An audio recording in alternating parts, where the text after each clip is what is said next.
విమాన ప్రమాద బాధితులకు కేంద్రం అండగా ఉంటుందన్నారు ప్రధానమంత్రి నరేంద్ర మోడీ. అహ్మదాబాద్ లో పర్యటించిన పీఎం మొదటిగా ఘటనా స్థలానికి వెళ్లి పరిశీలించారు. గుజరాత్ ముఖ్యమంత్రి, కేంద్ర విమానయాన శాఖ మంత్రితో సహా పలువురు ఉన్నతాధికారులు ప్రధాని వెంట ఉన్నారు. ఈ సందర్భంగా ప్రమాదం ఎలా జరిగింది అన్న దానిపై వివరాలను అధికారులు మోడీకి వివరించారు. అనంతరం సివిల్ ఆసుపత్రికి వెళ్లారు ప్రధాని. క్షతగాత్రులను పరామర్శించారు. ఎవరూ అధైర్యపడవద్దని, ఈ కఠినమైన సమయంలో ప్రభుత్వం అండగా ఉంటుందని బాధితులకు ధైర్యం చెప్పారు మోడీ.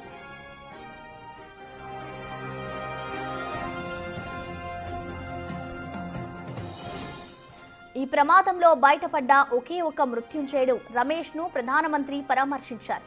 ఆరోగ్య పరిస్థితిపై ఆరా తీశారు. ప్రమాద సమయంలో ఏం జరిగిందో అడిగి తెలుసుకున్నారు. టేకాఫ్ అయిన నిమిషంలోపే ప్రమాదం జరిగిందని రమేష్ అన్నారు.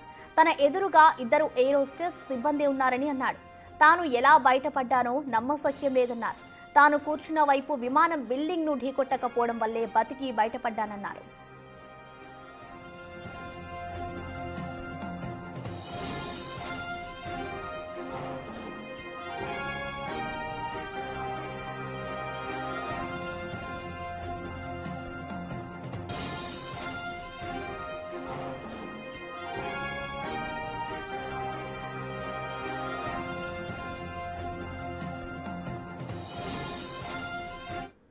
దీనిపై పూర్తి డీటెయిల్స్ అందించేందుకు అహ్మదాబాద్ ప్రాంతం నుంచి మా అసోసియేట్ ఎడిటర్ రోహిత్ లైవ్ లో అందుబాటులో ఉన్నారు. రోహిత్, మనం చూస్తున్నాం నిన్న ఏదైతే అహ్మదాబాద్ లో ఇటు భారీ ప్రమాదం జరిగిందో అది చాలా తీవ్రమైందని చెప్పుకోవాలి. సో ప్రెసెంట్ అసలు అహ్మదాబాద్ లో సిచ్యువేషన్ ఏ విధంగా ఉంది?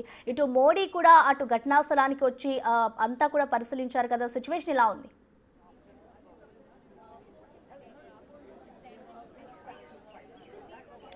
ప్రసన్న, దేశం మొత్తం ఇప్పుడు ఈ విమాన ప్రమాదం గురించే మాట్లాడుకుంటూ ఉన్నాయి. ఇంకా చెప్పాలంటే ప్రపంచం మొత్తం ఇప్పుడు ఈ విమాన ప్రమాదం గురించే మాట్లాడుకుంటున్నారు. తెలుగు రాష్ట్రాల ప్రజలు కూడా ఈ విమాన ప్రమాదం గురించే మాట్లాడుకుంటున్నారు. అత్యంత దయనీయమైనటువంటి విమాన ప్రమాదం ఇది. గతంలో కూడా విమాన ప్రమాదాలు జరిగాయి. 2 విమానాలు గాల్లోనే ఢీకొని ప్రాణాలు కోల్పోయిన ఘటనలు కూడా జరిగాయి.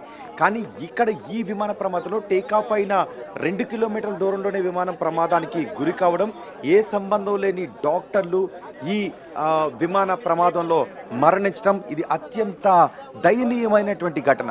ఇప్పుడు మనం చూస్తున్న ఆ బిల్డింగ్లోనే ఆ సమయంలో డాక్టర్లు ఉన్నారు. విమాన ప్రమాదం జరిగిన సమయంలో వాళ్ళంతా భోజనాలు చేస్తూ ఉన్నారు. ఆ ప్రమాదం జరిగిన వెంటనే 24 మంది అందులో కాలి బూడిదైపోయారు. కొంతమంది ఇప్పుడు హాస్పిటల్ అడ్మిట్ అయ్యి ఉన్నారు. అందులో కొంతమంది పరిస్థితి క్రిటికల్గా ఉందని తెలుస్తుంది. ఇంతకు ముందే మనం ఇప్పుడు కాల్ తీసుకోవడానికి కొన్ని నిమిషాల ముందే, ఒక 5 నిమిషాల ముందే లోపల నుంచి ఒక అంబులెన్స్ బయటికి వెళ్ళింది. అంటే లోపల ఇంకా సెర్చ్ ఆపరేషన్ కొనసాగుతుంది. ఇంకా ఎక్కడైనా బాడీస్ ఉన్నాయా అని వెతుకుతూ ఉన్నారు. ఒక బాడీని ట్రేస్ అవుట్ చేశారు. ఆ బాడీని ఇప్పుడే కొద్దిసేపటి క్రితమే అంబులెన్స్లో తీసుకుని వెళ్ళారు. ప్రధాని మోదీ కూడా ఇప్పుడు గుజరాత్లోనే ఉన్నారు.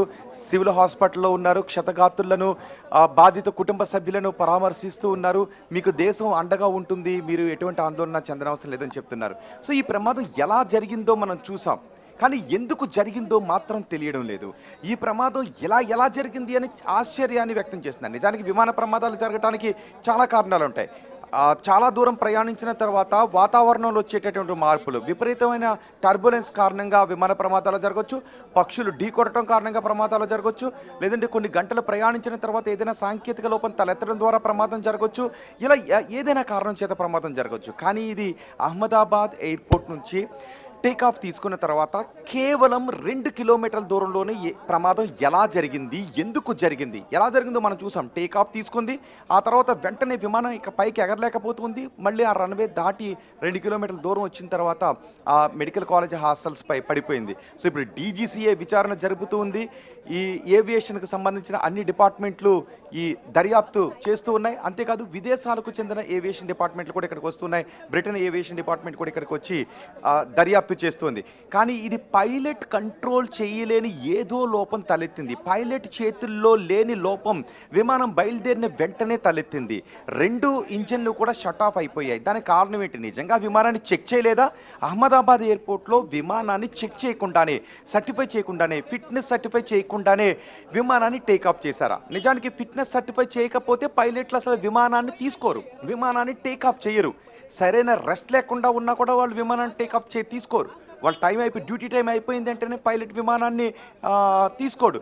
కానీ ఇక్కడ నిజంగా సర్టిఫై చేయకుండా ఆ పైలట్ విమానాన్ని తీసుకున్నాడా, టేకాఫ్ చేశాడా, ఫిట్నెస్ సర్టిఫికేట్ చెక్ జరిగిందా లేదా అన్న డౌట్స్ కూడా వస్తున్నాయి. ఎందుకంటే వెంటనే 2 ఇంజన్లు కూడా ఫెయిల్ కావటం. సో ఇప్పుడు దర్యాప్తు బృందం విచారించిన తర్వాత అసలు కారణాలు తెలిసే అవకాశం ఉంటుంది. అంతేకాదు ఇప్పుడు బ్లాక్ బాక్స్, విమానానికి వెనుక భాగంలో బ్లాక్ బాక్స్ ఉంటుంది. ఆ బ్లాక్ బాక్స్ ఇప్పుడు చాలా కీలకం. బ్లాక్ బాక్స్ని ఇప్పటికే రిసీవ్ చేసుకున్నారు.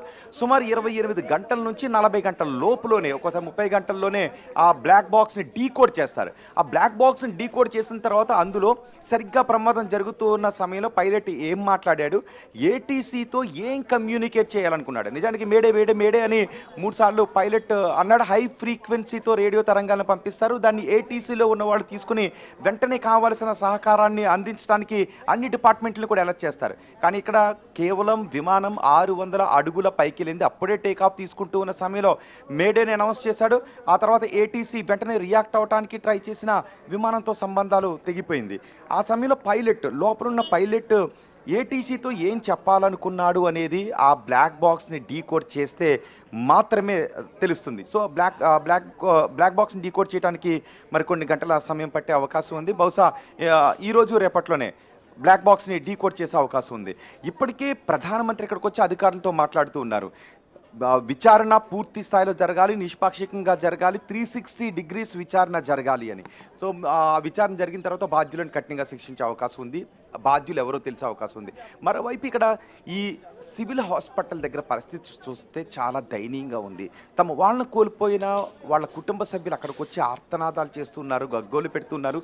ప్రయాణికుల కుటుంబ సభ్యులే కాదు, డాక్టర్లు చదివించాలి అని తమ బిడ్డలను వైద్య వృత్తిలోకి పంపించి తమ బిడ్డలు మంచి డాక్టర్లు అయ్యారు అని వాళ్ళ తల్లిదండ్రులు, వాళ్ళ కుటుంబ సభ్యులు ఆనందంగా ఉన్నటువంటి సమయంలో 24 మంది వైద్య సిబ్బందిని ఈ ప్రమాదం పొట్టన పెట్టుకోవటం మరో కోణంలో అత్యంత విషాదం. ఏ సంబంధం లేని వాళ్ళని ఈ డాక్టర్లు ఈ ప్రమాదంలో మరణించడం. నిజానికి ఈ బిల్డింగ్కి ఇక్కడ 4 బ్లాక్స్ ఉన్నాయి. ఈ 4 బ్లాక్స్కి కొంచెం అటు ఇటులో ఈ ప్రమాదం కనుక జరిగి ఉంటే, అంటే ఇంకొక 2 నిమిషాలు ముందు తర్వాత ఈ ప్రమాదం జరుగుంటే దీని తీవ్రత ఇంకా ఎక్కువగా ఉండేది.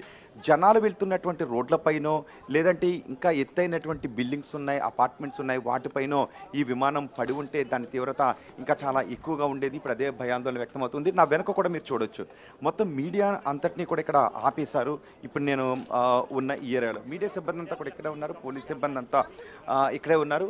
ఆ బిల్డింగ్స్ అవే. అంబులెన్స్ కూడా ఇక్కడికి వచ్చింది. ఇక్కడ నుంచి అంబులెన్స్ వెళ్తుంది. ఇంతకుముందు మాత్రం లోపల నుంచి ఒక అంబులెన్స్ని తీసుకుని వచ్చారు. ఆ అంబులెన్స్లో బాడీ ఉంది. ఇంకా ఇక్కడ అంబులెన్స్లు కూడా ఉన్నాయి. అంటే రాత్రే మొత్తం బాడీస్ అన్నింటినీ తీసుకుని వెళ్ళిపోయారంటూ అంటూ ఉన్నారు. కానీ ఇక్కడికి ఇంకా అంబులెన్స్ వస్తున్నాయి. అంటే లోపల ఇంకా సెర్చ్ ఆపరేషన్ జరుగుతుంది. డాగ్ స్క్వాడ్తో కూడా సెర్చ్ ఆపరేషన్ చేస్తున్నారు. ఎక్కడైనా మాంసపు ముద్దలు ఏమన్నా ఉన్నాయా, శరీర అవయవాలు ఏమన్నా ఉన్నాయా అని లోపలంతా సెర్చ్ చేస్తున్నారు. ఏదైనా ఆచూకీ దొరికినా, ఆనవాళ్ళు దొరికినా, మాడిపోయినటువంటి స్థితిలో ఉన్నప్పటికీ కూడా ఈ అంబులెన్స్లో వాటిని పంపిస్తున్నారు. ఇప్పుడు చూడండి ఒకసారి, ఇదిగో 2 అంబులెన్స్లు ఇక్కడికి వచ్చాయి. 2 అంబులెన్స్లు ఇక్కడికి వచ్చాయి. అంటే లోపల ఇంకా ఏదో బాడీ ట్రేస్ అయింది అనే డౌట్స్ వస్తున్నాయి. అందుకే ఎవరిని కూడా లోపలికి వెళ్ళనవట్లేదు. అంతా కూడా అక్కడ ఎలా ఉందంటే ఆ విమాన శిథిలాలు చల్లాచెదురుగా పడిపోయి, ఆ బిల్డింగ్ శిథిలాలు పడిపోయి అంతా కూడా హృదయ విదారకంగా ఉంది. సో ఇప్పుడు సెర్చ్ చేసే కొద్దీ ఏదైనా ఒక బాడీ చిన్న పార్ట్ దొరికినా, అంటే మొత్తం అంతా బాడీ కాలిపోయి ఉండొచ్చు, ఏదో ఒకటి మిగిలి ఉండొచ్చు. సో అలాంటి వాటిని కూడా తీసుకుని వెళ్ళి అంబులెన్స్లో తీసుకుని వెళ్ళి ఈ సివిల్ హాస్పిటల్లో భద్రపరుస్తున్నారు. కుటుంబ సభ్యులు వస్తే డిఎన్ఏ పరీక్షలు జరిపి వాళ్ళ కుటుంబ సభ్యులకు ఆ బాడీలో మిగిలినటువంటి దొరికినటువంటి ఏదో పార్ట్ను అప్పగించడానికి కూడా కొన్ని రోజుల సమయం పట్టే అవకాశం ఉంటుంది. ఏకంగా 265 మందికి సంబంధించిన దేహాలను డిఎన్ఏ టెస్ట్ చేసి వాళ్ళ కుటుంబీకులకు అప్పగించాలి. కాబట్టి ఇప్పటికీ అంబులెన్స్లు రావడంతో లోపల మరో బాడీ ఏదైనా ట్రేస్ అయి ఉంటుందనే అనుమానం వ్యక్తమవుతుంది. చూడొచ్చు లోపల జేసీబీల సాయంతో. అదిగో మన కెమెరా పర్సన్ సురేష్ కొంచెం పైకి ఆ కెమెరాను తీసుకుని వెళ్ళి అక్కడ చూస్తూ ఉంటే జేసీబీలతో వర్క్ చేశారు. ఇంతవరకు ఆ లోపల జేసీబీలు కూడా కనబడుతూ ఉన్నాయి. ఎందుకంటే ఆ బిల్డింగ్ శిథిలాలు కూలిపోయాయి. ఆ శిథిలాల్లోనే విమానం ఇరుక్కుపోయింది కాబట్టి ఆ శిథిలాలను పక్కకు తొలగించి ఆ విమాన శిథిలాలను కూడా పక్కకు తొలగించి దానిలో ఏదైనా మాంసపు ముద్దల రూపంలో చాలామంది పూర్తిగా కాలిపోయారు. కొంతమంది సగం కాలిపోయి చనిపోయినటువంటి స్థితిలో ఉన్నారు. నిజానికి వాళ్ళందరినీ కూడా తీసుకుని వెళ్తుంటే అంబులెన్స్లో ఆ దృశ్యాలు చూడటానికే చాలా హృదయ విదారకంగా ఉన్నటువంటి దృశ్యాలు. ఇదిగో ఇప్పుడు ఒక ఫైర్ ఎమర్జెన్సీ వెహికల్ కూడా రప్పించారు. నిజానికి ఇప్పుడు అఫ్కోర్స్ ఫైర్ ఎమర్జెన్సీ వెహికల్ ఇప్పుడు అవసరం లేదు, కానీ అయినప్పటికీ కూడా అలర్ట్గా ఉండాలి. అన్ని డిపార్ట్మెంట్లు అలర్ట్గా ఉండాలి కాబట్టి ఫైర్ ఎమర్జెన్సీ సర్వీస్ వెహికల్ కూడా తీసుకొచ్చారు. మరి కొన్ని అంబులెన్స్ని కూడా ఇక్కడికి తీసుకొచ్చారు.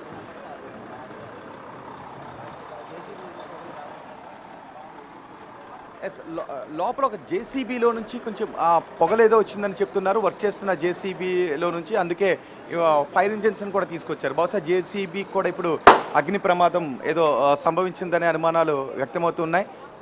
ఒకవేళ ఆ ప్రమాద తీవ్రత పెరగకుండా ఉండటానికి ఈ ఫైర్ ఇంజన్స్ని తీసుకొస్తున్నట్టుగా తెలుస్తుంది. జేసీబీలో నుంచి పొగలు వస్తున్నాయి, కానీ లోపలికి మాత్రం ఎవరిని కూడా వెళ్ళనివ్వడం లేదు. ఒకవేళ లోపలికి వెళితే అక్కడున్న హృదయ విదారక దృశ్యాలకు సంబంధించి ఏ విషయం బయటకు వస్తుందోననే అనుమానం ఇటు ప్రభుత్వ వర్గాల్లో కూడా ఉంది. అందుకే మీడియాను ఒక చోట ఆపేశారు. పోనీ ఇక్కడికి వచ్చి లోపల ఇది ఆపరేషన్ జరుగుతోందని ఎవరు కూడా బ్రీఫింగ్ ఇవ్వట్లేదు. కానీ లోపల నుంచి వచ్చేటటువంటి పోలీసుల్ని మనం పర్సనల్గా అడుగుతున్నాం, ఏంటి లోపల సిచ్యువేషన్ ఏంటో చెప్పండి అంటే, ఇప్పుడే ఒక పోలీస్ అధికారి మనకి ఎక్స్క్లూజివ్గా కొన్ని విజువల్స్ ఇప్పుడే ఒక 10 నిమిషాల క్రితం నేను తీసిన విజువల్స్ ఇవ్వు అని మనకి షేర్ చేశారు. ఆ విజువల్స్ కూడా ఇప్పుడు నేను మీకు పంపిస్తాను. అవి కేవలం బిగ్ టీవీ దగ్గర మాత్రమే ఉన్న విజువల్స్ అవి. మరి కొద్దిసేపట్లో ఒక పోలీస్ అధికారిని ఆయన కూడా పర్సనల్గా అడిగితే వాళ్ళ ఉన్నతాధికారులు లేకుండా చూసి వాటిని మనకి ఇచ్చారు. సో మనం వాటిని కూడా ఇప్పుడు ఎక్స్క్లూజివ్గా మనం అందించబోతున్నాం. సో ప్రధాని మోదీ మాత్రం ఇక్కడికి కొద్దిసేపటి క్రితం ఇక్కడికి వచ్చిన తర్వాత ఆయన సివిల్ హాస్పిటల్కి వెళ్ళారు. ఏవియేషన్ మినిస్టర్ రామ్మోహన్ నాయుడు కూడా ఇక్కడికి వచ్చారు. పరిస్థితిని ఆయన స్వయంగా ఎప్పటికప్పుడు పర్యవేక్షిస్తూ ఉన్నారు. ఆయన స్వయంగా పరిస్థితిని పర్యవేక్షిస్తూ తీసుకోవాల్సిన సహాయక చర్యల గురించి, వైద్యం అందుతున్న విషయం గురించి వాకప్ చేస్తున్నారు. ఇప్పుడు కొంచెం హడావుడి కనిపిస్తుంది. మళ్ళీ పోలీస్ అధికారులు కూడా ఇక్కడికి వచ్చారంటే బాడీ ఏదైనా లోపల దొరికినప్పుడు కొంచెం హడావుడి కనిపిస్తుంది. అంబులెన్స్లో ఆ బాడీని బయటికి పంపిస్తున్నారు. సో ఇక్కడ మాత్రం ఇలాంటి ఉత్కంఠ కనిపిస్తుంది. అంటే మళ్ళీ ఏ బొగ్గుగా మారిపోయిన బాడీ ఎక్కడ ఏ పక్కన ట్రేస్ అవుతుందో అని వెతుకుతూ ఉన్నారు. మరోవైపు సివిల్ హాస్పిటల్ దగ్గర ఉన్న వాళ్ళు మాత్రం ఓదార్చడం ఎవరి తరం కూడా కావట్లేదు. దేశ చరిత్రలోనే అత్యంత విషాదాన్ని నింపిన విమాన ప్రమాదాల్లో ఇది. ఇక్కడ సంబంధం లేని డాక్టర్లు బిల్డింగ్ పై పడటంతో, ఏ సంబంధం లేదు వాళ్ళకి ఆ విమాన ప్రయాణంతో కానీ విమానాశ్రయంతో కానీ ఎటువంటి సంబంధం లేని పరిస్థితుల్లో ఈ డాక్టర్లు మృత్యువాత పడటం మరింత ఆందోళన కలిగిస్తుంది. Prasanna. Right Rohit, thank you.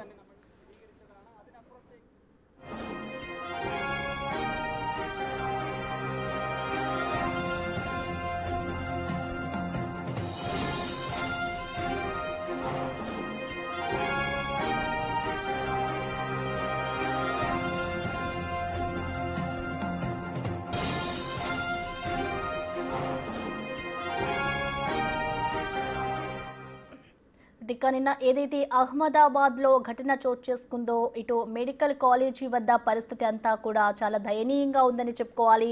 ఇటు ఘటనా ప్రాంతాన్ని ఇప్పటికే ప్రధాని నరేంద్ర మోడీ కూడా సందర్శించారు. అసలు ఈ ప్రమాదం ఎలా జరిగింది, ప్రమాదానికి సంబంధించి కారణాలు ఏంటి అనే దానిపై అయితే అక్కడ ఉన్న అధికారులంతా కూడా ఆయనకి వివరించడం కూడా జరిగింది.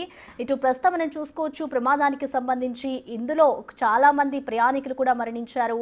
అలాగే ఇటు మెడికల్ విద్యార్థులు కూడా మరణించారు. మరికొంతమంది ఇటు హాస్పిటల్స్లో వైద్యానికి సంబంధించి కూడా వాళ్ళు పరీక్షలు చేయించుకుంటూ ఉన్నారు.